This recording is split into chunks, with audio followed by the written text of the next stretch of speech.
Please excuse any mispronunciation of names given herein. The story of the slaves in America begins with Christopher Columbus.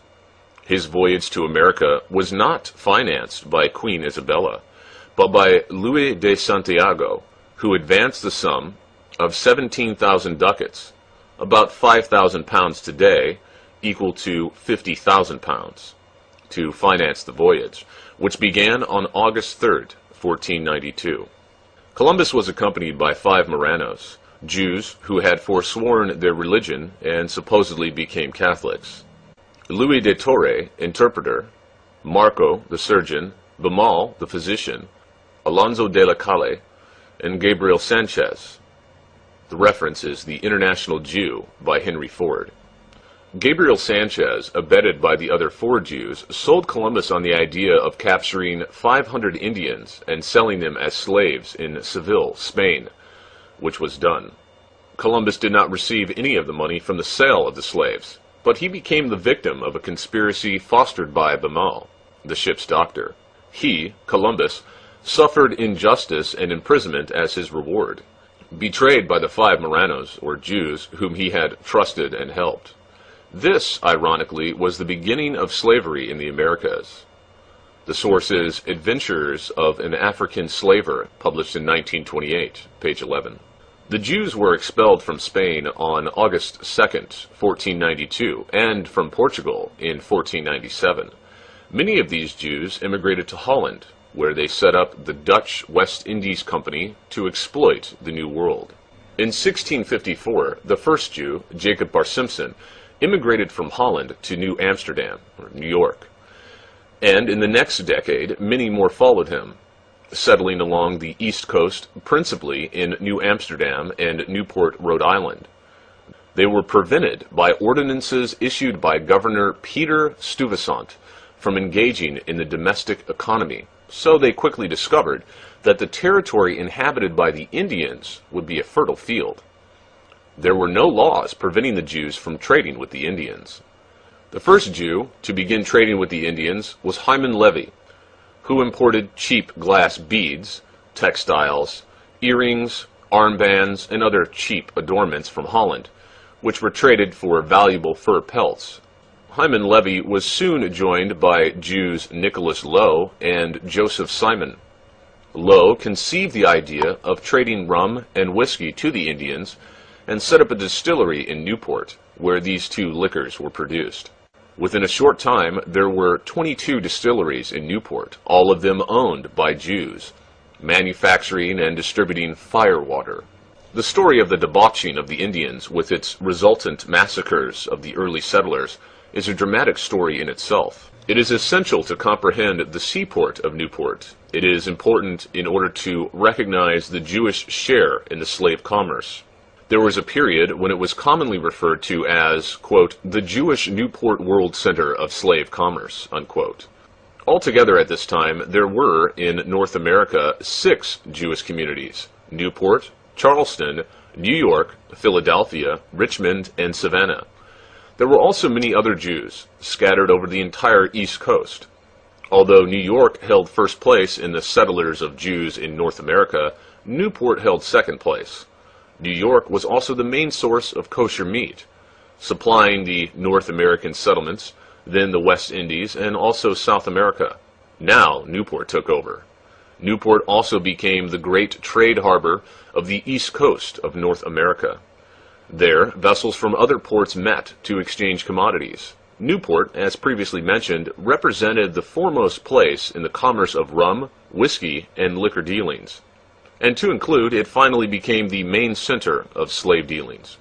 It was from this port that the ships left on their way across the ocean to gather their black human cargo and then derive great sums of money in exchange for them. An authentic contemporary report based on authority indicates that of 128 slave ships, for instance, unloaded in Charleston within 1 year, their cargo, 120 of these were undersigned by Jews from Newport and Charleston by their own name. About the rest of them, one can surmise, although they were entered as Boston, Norfolk, and Baltimore. Their real owners were similarly the Jewish slave dealers from Newport and Charleston. One is able to assess the Jewish share in the entire dealings of Newport if one considers the undertaking of a lone Jew, Portuguese Aaron Lopez, who plays an important part in the overall story of the Jews and slavery. Concerning the entire commerce of the colonies and the later state of Rhode Island, which included Newport, bills of lading, concessions, receipts, and port clearances carried the signature name of Jew Aaron Lopez. This also took place during the years 1726 to 1774. He had, therefore, more than 50% of all dealings under his personal control for almost 50 years. Aside from that, there were other ships which he owned, but sailed under other names. In the year 1749, the first Masonic Lodge was established. 90% of the members of this first lodge, 14 all told, were Jews, and one knows that only so-called prominent individuals were accepted. 20 years later, the second Masonic Lodge, or King David, was established. It is a fact that all of these members were Jews. In the meantime, the Jewish influence in Newport had reached such proportions that President George Washington decided to pay them a visit. Upon his appearance, both of the Masonic lodges sent an emissary, a Jew named Moses Sysex, to approach the president with a petition in which the Jews of Newport stated, quote, "If you will permit the children of Abraham to approach you with a request, to tell you that we honor you and feel an alliance," and then, quote, "Until the present time, the valuable rights of a free citizen have been withheld. However, now we see a new government coming into being, based on the majesty of the people. A government not sanctioning any bigotry nor persecution of the Jew, rather to concede the freedom of thought, which each shares, whatever nation or language, as a part of the great government machine," unquote.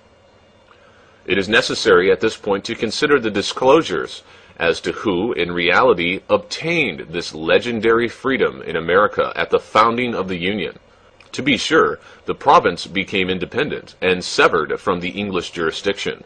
However, we can see from the petition which Moses Sysex offered President Washington in the name of the Jews of Newport, that it was not in reality this type of freedom which they had in mind. They were merely concerned about themselves and their, quote, "own civil rights," unquote, which had been withheld.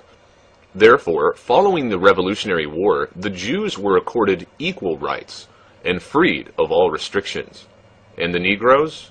Well, the Revolutionary War notwithstanding, they remained slaves. In the year 1750, 1/6 of the population in New York was Negroid, and proportionately in the southern parts of the country, they outnumbered the others. But the proclamation of freedom did not touch them. More of this later. Let us scrutinize at close range this dismal handiwork of the Jews, which gave them influence and power, so we may comprehend the slave trade. For there has been so much written since that time by the zealous Jewish writers, that at the present, long since removed, it might appear natural, for the time element has a tendency to make things nebulous.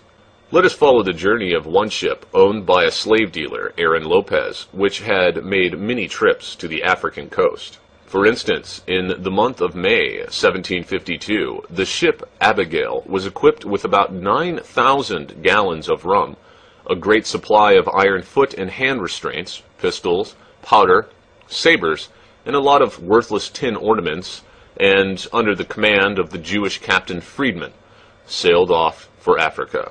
There were but 2 mates and 6 sailors comprising the crew. 3½ months later, they landed on the African coast.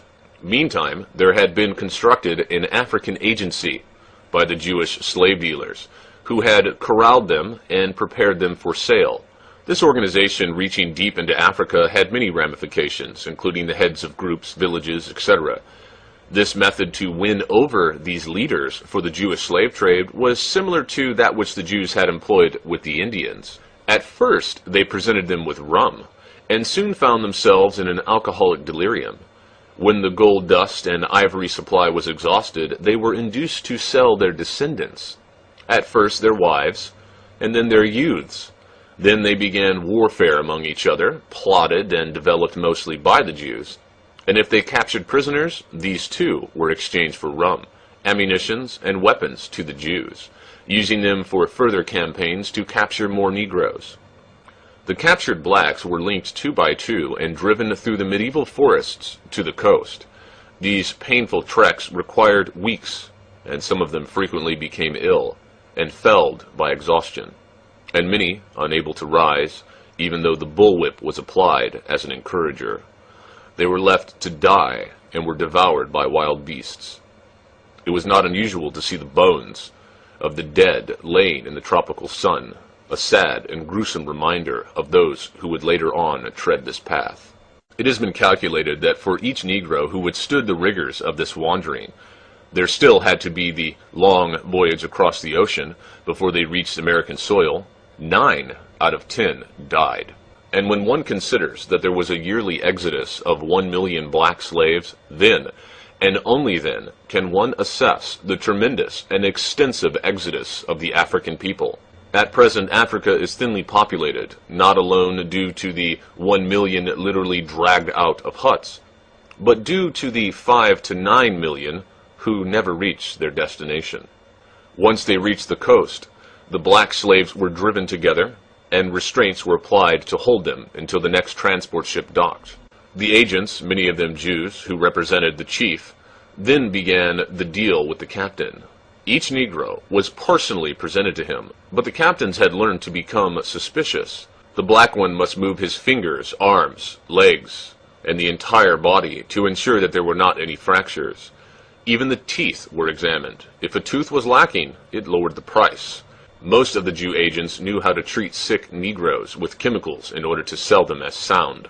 Each Negro was valued at about 100 gallons of rum, 100 pounds of gunpowder, or in cash between $18 to $20.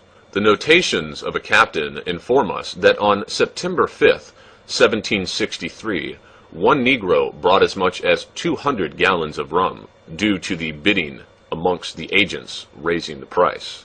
Women under 25 years, pregnant or not, resulted in the same measure if they were well and comely. Any over 25 years lost 25%. And here it should be stated that those Negroes purchased free at the African coast for $20 to $40 were then resold by the same slave dealers in America for $2,000. This gives one an idea how the Jews managed to acquire tremendous fortunes. Following the bargaining, Captain Friedman paid the bill, either in merchandise or cash. He also recalled some advice which his Jewish employers gave him as he left Newport for Africa. Quote, "Pour as much water into the rum as you possibly can," unquote. In this manner, the Negro chiefs were cheated 2 times by the Newport Jews. The next step was to shave the hair from the head of the acquired slaves. Then they were bound and branded with a hot iron, either on the back or the hip, identifying them with their owners. Now the Negro slave was indeed the property of the Jewish purchaser. If he fled, he could be identified. Following this procedure, there was a farewell celebration. There were instances when entire families were brought out of the interior to the coast, and then separated through the Bier, the father going with one ship, the sons and daughters into another. These farewell celebrations were usually packed with emotion, tears, drama, and sadness. There was little joy, if ever. The following day, the transport began from land to ship. It was managed by taking 4 to 6 Negroes at one time in rowboats to the ship. Of course, the slave dealers were aware of how the Negro loved his homeland above all else, and could only be induced by great force to leave it. So, some of the Negroes would leap into the water, but here the overseers were prepared with sharp dogs and retrieved the fleeing men. Other Negroes preferred drowning. What came aboard alive was immediately undressed. Here was another opportunity to jump overboard and reach land and freedom. But the slave dealers were pitiless and ruthless. They were merely concerned to get their black cargo to America with the least loss. Therefore, an escapee, recaptured, had both of his legs cut off before the eyes of the remaining Negroes in order to restore order. On board the ship, the Negroes were separated into 3 groups. The men were placed in one part of the ship, the women into another. whereby the lusty captain arranged it so that the youngest, mostly comely Negro women were accessible to him. The children remained on deck, covered with a cloth in bad weather. In this fashion, the slave ship proceeded on its journey to America. In the main, the ships were too small and not at all suitable to transport people. They were barely equipped to transport animals, which the Negroes were likened to. In one space, 1 meter high, 39 inches, these unfortunate creatures were placed into a horizontal position, pressed close together. Mostly, they were chained together. In this position, they had to remain for 3 months until the end of the voyage. Rarely was there a captain who sympathized with them or evidenced any feelings whatever for these pitiable creatures. Occasionally, they would be taken in groups to the deck for fresh air, shackled in irons. Somehow these Negroes were expendable and endured much. On occasion, one of them became insane, killing the other one pressed closely to him.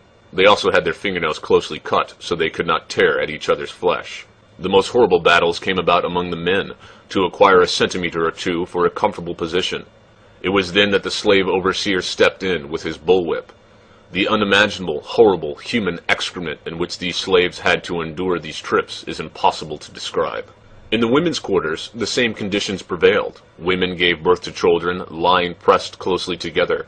The younger Negro women were constantly raped by the captain and the crew, resulting thereby in a new type of mulatto as they came to America.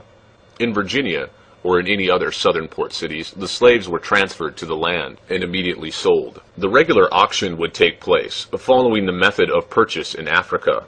The highest bidder obtained the ware. In many cases, due to the indescribable filth, some of the blacks became ill during the sea voyage from Africa to America. They became unemployable. In such cases, the captain accepted any price. It was rare to dispose of them, for no one wanted to purchase a sick Negro. Therefore, it is not surprising that the Jewish, unethical doctor senses a new form of revenue. They purchased the sick Negro for a small sum, then treated him and sold him for a large sum. On occasion, the captain would be left with a few Negroes for whom he did not find a buyer. In that case, he returned to Newport and sold them to the Jews for cheap domestic help. In other cases, the Jew owner of the ships took them over. This is why the city of Newport and its surroundings had 4,697 black slaves in the year 1756. Slavery did not extend to the North. Moreover, in many of the North American colonies, slavery was strictly forbidden. Georgia came under discussion, likewise also Philadelphia, and again it was the Jews who managed a loophole, which had given them freedom following the Revolutionary War. So they schemed to make slave trading legal. One had but to read the names of those persons living in Philadelphia who were requesting the elimination of existing laws regarding the slavery dealing. They were the Jews Senneford, Lay, Woolman, Solomon, and Benezet. That explained it all. But let us turn back to the slave ship Abigail. Its captain, and we are reading from his ship's books, did a profitable business. He sold all of his Negroes in Virginia, invested some of the money in tobacco, rice, sugar, and cotton, and went on to Newport, where he deposited his wares. We learned from Captain Freedman's books that the Abigail was a small ship and could only accommodate 56 people. He managed, however, to clear from one trip $6,621, which he in turn delivered to the owner of the ship, one Aaron Lopez, the Jew. The staggering amounts of money acquired by the Jew shipowners and slavery dealers is better illustrated when we emphasize the many years in which this sale and purchase of human flesh was practiced. Prior to 1661, all the colonies had laws prohibiting slavery. It was in that year that the Jews had become powerful enough to bring about the repeal of these laws, and slavery began in earnest. The Jews had discovered that the colonists needed additional manpower to help them clear their fields for planting, helping in the construction of dwellings, and in general to help with harvesting their crops. This was particularly true of the southern states, which we have referred to earlier. The Southerners had vast tracts of rich soil suitable for rice, cotton, tobacco, and cane sugar. At first, impoverished Europeans were recruited. English prison doors were opened, and finally prisoners of war from England and Holland were brought to the colonies, made to work until they had paid the cost of transporting them by ship and then set free. It doesn't take a Jew long to discover what his brothers are doing. So a group of Jews settled in Charleston, South Carolina, where they set up distilleries for making rum and whiskey. They too learned that they could trade with the natives on the west coast of Africa for ivory, and several ships were purchased and sent to Africa, trading the usual glass beads and other cheap ornaments for ivory, which, however, took up but little space on board the ship. It occurred to these Jew traders that they could supply the plantations in the south with black ivory, needed under swampy and malarial conditions which European labor could not tolerate without sickness, and which would not only fill the holds of their ships, but bring enormous profits. This same group had earlier tried selling Indians as slaves, but they found them completely unsatisfactory, as the Indians would not tolerate this type of work. Thus, another segment of the slave trading had become active and profitable outside of Charleston, South Carolina. Several shipholds of black slaves were sent by the Dutch West Indies Company to Manhattan. During this time, there were a number of plantation owners established in the West Indies, and two Jews, Urgire and Sayre, with strong Rothschild connections in Spain, formed an agency called Asiento, which later operated in Holland and England. It was through these connections that Jews in Holland and England exerted influence, and both of these connections cooperated in helping the Jews provide black slaves for the colonists. With the yearly capture and transport of 1 million black slaves, it is not difficult to figure that from 1661 to 1774, 113 years, approximately 110 million slaves had been removed from their native land. About 10%, or 11 million, black slaves reached the colonies alive. We have talked about the small ship Abigail, which could accommodate only 56 people, and yet the profits per trip were enormous, with little or no investment. There were many other ships, but we will concentrate here on only a few, such as the La Fortuna, Hannah, Sally, or the Venue, which made very great profits. The La Fortuna, by the way, transported approximately 217 slaves on each trip. The owner cleared not less than $41,438 from such a trip. These were dollars which the slave dealers could keep, and these were dollars of value which would buy a great deal in return. When one considers that the Jews of Newport owned about 300 slave-transporting ships, active without interruption, docking at Newport, Africa, Charleston, or Virginia, one can approximate the tremendous earnings which made their way to Jewish ship owners. Indeed, the Jews admit that of the 600 ships leaving Newport Harbor into all the world, at least half of them went their way to Africa, and we know what these ships going to Africa were seeking. The fact that Aaron Lopez had control of over more than half of the combined deals of the colonies of Rhode Island with Newport is well known. The well-known Rabbi Morris A. Gutstein, in his book, The Story of the Jews in Newport, attempts to remove these facts, maintaining that there is not any evidence that the Jews were connected with the slave trade. It is therefore imperative to prove that the Jew was indeed connected with the slave trading, especially so since this rabbi insists they had made great contributions and how very blessed their residence became for the city of Newport. Surely Morris A. Gutstein will grant us permission to present the facts which he was unable to find. Turning to one report of the Chamber of Commerce of the Rhode Island colony in the year 1764, we find, for instance, that in the year 1723, quote, a few merchants in Newport, unquote, devised the idea to send their Newport rum to the coast of Africa. It developed into such a great export that in the matter of a few years, quote, several thousand hogsheads, unquote, of rum went that way. To which purpose did this rum serve? The Carnegie Institute in Washington, D.C. presents and makes public authentic documents entitled, quote, Documents Illustrative of the History of the Slave Trade in America, unquote. We wish to present a few facts from this particular collection of original documents and scrutinize them at closer range, and not at all to prove the heretofore Rabbi Morris A. Gutstein in error. In this collection of the First American Institute of Learning, we evaluate the capital, Rhode Island, which contributed the main share of the public documentation regarding the slave trading. Here we find documented the recipients of the numerous shipping letters, also letters to the slave dealers, and correspondence to the ship's captains, who were about 15% Jews, living in Newport. Among these we find, for instance, the Jew Isaac Eleazar. He wrote a letter to Captain Christopher Champlin on February 6, 1763, saying he would like to be an agent for a load of slaves. Then follows the Jew Abraham Pereira Mendez and one of the main slave dealers, Jacob Rod Rivera, the father-in-law of Aaron Lopez. And then there is Aaron Lopez himself, and many, many other Jews. Although we have considered Aaron Lopez several times, the size of this documented treatise limits us, and we cannot describe all of the writers concerned in the slavery-dealing correspondence, their names and special dates. Rather, we wish to study the documentation of the Carnegie Institute itself, keeping Aaron Lopez in mind. We wish to see what in the main this Jew was pursuing and what his business was. This is due to the fact that Rabbi Morris A. Goodstein presents him as a, quote, lofty and fine civilian of Newport, who was so generous and even, quote, made contributions to the welfare, unquote. In a great number of published, original, unprejudiced writings in the Carnegie Institute, we find that Aaron Lopez pursued a tremendous commerce in rum with the African coast in exchange for slaves. These irrefutable facts are as follows. June 22nd, 1764, a letter by Captain William Steed to Aaron Lopez.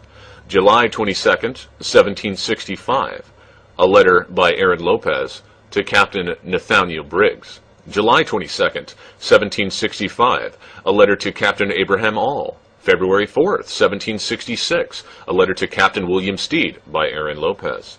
March 7th, 1766, a letter by Captain William Steed to Aaron Lopez, and so on and so forth. Aside from that, there are similar statements out of letters by Aaron Lopez in the original, which he directed to Captains Henry Kruger, David Mill, Henry White, Thomas Dolbear, and William Moore. Indeed, one letter by Captain William Moore to Aaron Lopez and Company is particularly revealing, and of special mention at this point. We wish to remark on the main contents of this letter, in which Captain Moore writes, quote, I wish to advise you that your ship Anne docked here night before last with 112 slaves, consisting of 35 men, 16 large youths, 21 small boys, 29 women, 2 grown girls, 9 small girls, and I assure you this is such a one rum cargo, or rum in exchange for slaves, which I have not yet encountered. Among the entire group, there may be 5 to which one could take exception. Unquote. The date of the above letter was November 27th, 1773. We have not yet concluded, because of lack of space, the excerpts and grateful compilations made available by the Carnegie Institute. On November 29, 1767, the Jew Abraham Pereira Mendez, who had been cheated by one of his own kind from Charleston, where he had journeyed to better control his black cargo, wrote Aaron Lopez at Newport, quote, These Negroes, which Captain Abraham All delivered to me, were in such poor condition, due to the poor transportation, that I was forced to sell 8 boys and girls for a mere 27 pounds. 2 other for 45 pounds, and 2 women each for 35 pounds. No doubt, English money. Abraham Pereira Mendez was very angry and accused Aaron Lopez of cheating him. This letter delineates to us that this generous and fine citizen of New York was insatiable in his greed for money. This is what caused the Rabbi Morris A. Goodstein to present this nobleman, Aaron Lopez, to pursue his objectionable methods. Negroes presented to him but a commodity. In all the letters which the Carnegie Institute published, it stresses the lack of human sympathy for the poor Negro slaves. This lack of feeling and compassion for the abused and pitiful blacks at the hands of their Jewish dealers can be read out of the diary of a captain who manned a ship owned by Aaron Lopez. The entries concern a trip from the African coast to Charleston.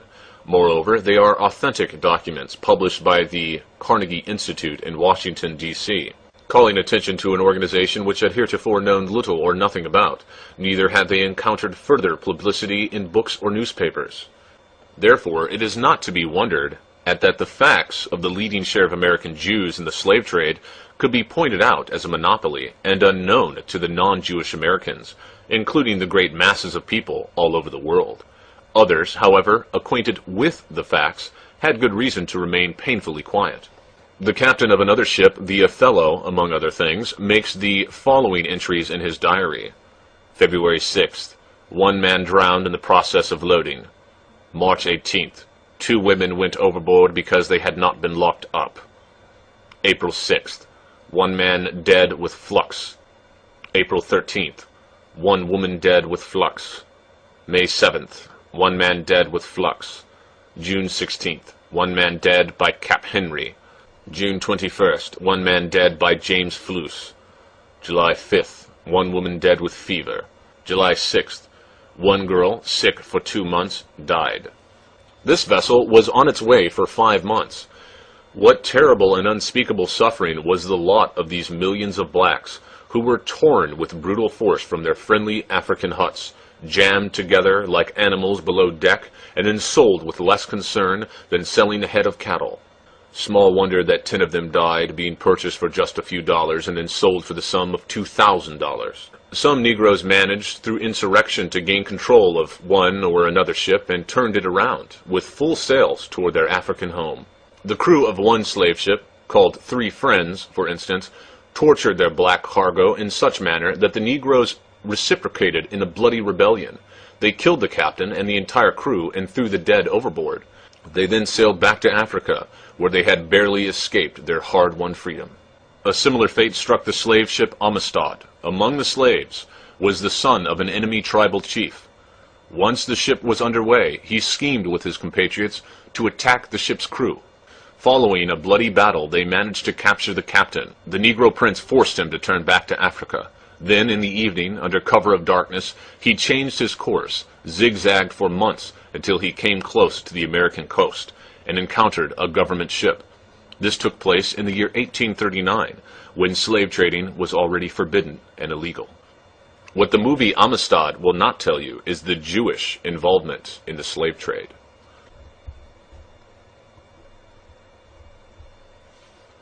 The Negro slaves were freed and the captain punished. These sea voyages were not without danger when they had black cargo, which accounts for the fact that the Jews most always engaged non-Jewish captains. The slave dealers preferred to remain in their offices and counted the fat winnings following each journey, such as Aaron Lopez, who left his heirs one of the largest fortunes in the New England era. When reviewing the documented facts contained herein, it is important that one always remembers that it was a lucky captain who did not lose more than 9 out of 19 slaves on the return trip. It is equally important to remember that these poor black creatures had to lie in human excrement for the entire trip. Think about it. No wonder sickness and disease took such a high toll. Remember the figures. Approximately 110 million black people were captured and removed from their homeland in Africa. Only 11 million of these black slaves reached the colonies alive. And the Jews still talk about the Germans and Hitler and how supposedly 6 million Jews were exterminated during World War II. This is the greatest lie ever perpetuated upon the people of the world, whereas the story of the poor black slaves is documented with truth. The evidence is still available for the people of the world to see. The Carnegie Institute of Technology is located in Pittsburgh, Pennsylvania. As this movie and the document which I am narrating from is distributed, eventually reaching the hands of the Jews, the evidence will probably be removed and destroyed until finally all documentation is removed which is damaging to the Jew. The Jews have been engaged in this practice for centuries. Truth, however, truth which bears fact, cannot remain covered or hidden forever. And more truths are being disclosed by those of us who intend to free America of these sons of the devil, the Jews. The published documentation contained herein was obtained from the Carnegie Institute of Learning, presently known as the Carnegie Institute of Technology. The following is a partial list of the slave ships owned by the Jews. The Abigail by Aaron Lopez, Moses Levy, and Jacob Franks. The Crown by Isaac Levy and Nathan Simpson. The Nassau by Moses Levy, Four Sisters by Moses Levy. The Anne and Eliza by Justice Bosch and John Abrams. The Prudent Betty by Henry Kruger and Jacob Phoenix. The Hester by Mordecai and David Gomez. The Elizabeth by David and Mordecai Gomez. The Antique by Nathan Marston and Abram Lale. The Betsy by De Wolfe. The Poi by James De Wolfe. The White Horse by Jan de Sviets. The Expedition by John and Jacob Roosevelt. The Charlotte by Moses and Sam Levy and Jacob Franks. The Carcoa by Moses and Sam Levy. Slave runners, also owned by Jews, were the La Fortuna, the Hannah, the Sally, and the Venue.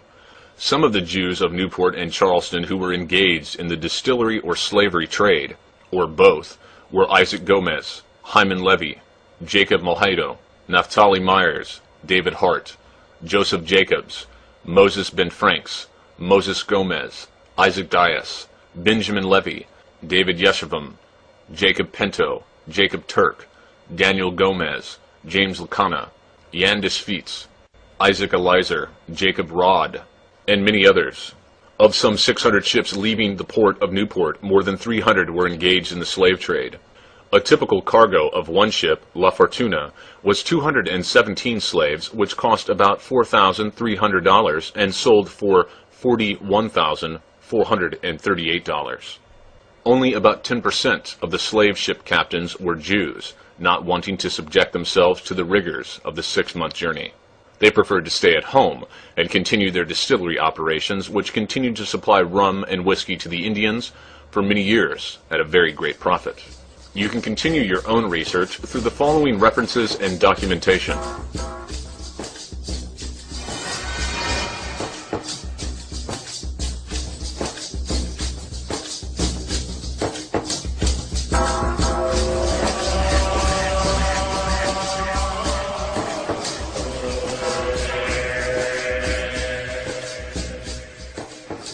Finally, we cannot undertake even this brief history of the modern Jew without taking note of a phenomenon which has confounded Gentile societies for 20 centuries. This is the ability of the Jewish people to collectively retain their identity despite centuries of exposure to Christian civilization. To any student of Judaism, or to the Jews themselves, this phenomena is partly explained by the fact that Judaism is neither mainly a religion, nor mainly a racial matter, nor yet is it simply a matter of nationality. Rather, it is all three. It is a kind of trinity. Judaism is best described as a nationality built on the twin pillars of race and religion. All this is closely related to another aspect of Judaism, namely the persecution myth. Since first appearing in history, we find the Jews propagating the idea that they are an abused and persecuted people. And this idea is, and has always been, central in Jewish thinking. The myth of persecution is the adhesive and cement of Judaism. Without it, Jews would have long since ceased to exist, their racial, religious nationality notwithstanding. It is a fact that the Jewish people have suffered numerous hardships in the course of their history, but this is true of other peoples too. The chief difference is that the Jews have kept score. We must repeat. They have kept score. They have made a tradition of persecution. A casual slaughter of thousands of Christians is remembered by no one in 50 years, but a disability visited upon a few Jews is preserved forever in Jewish histories.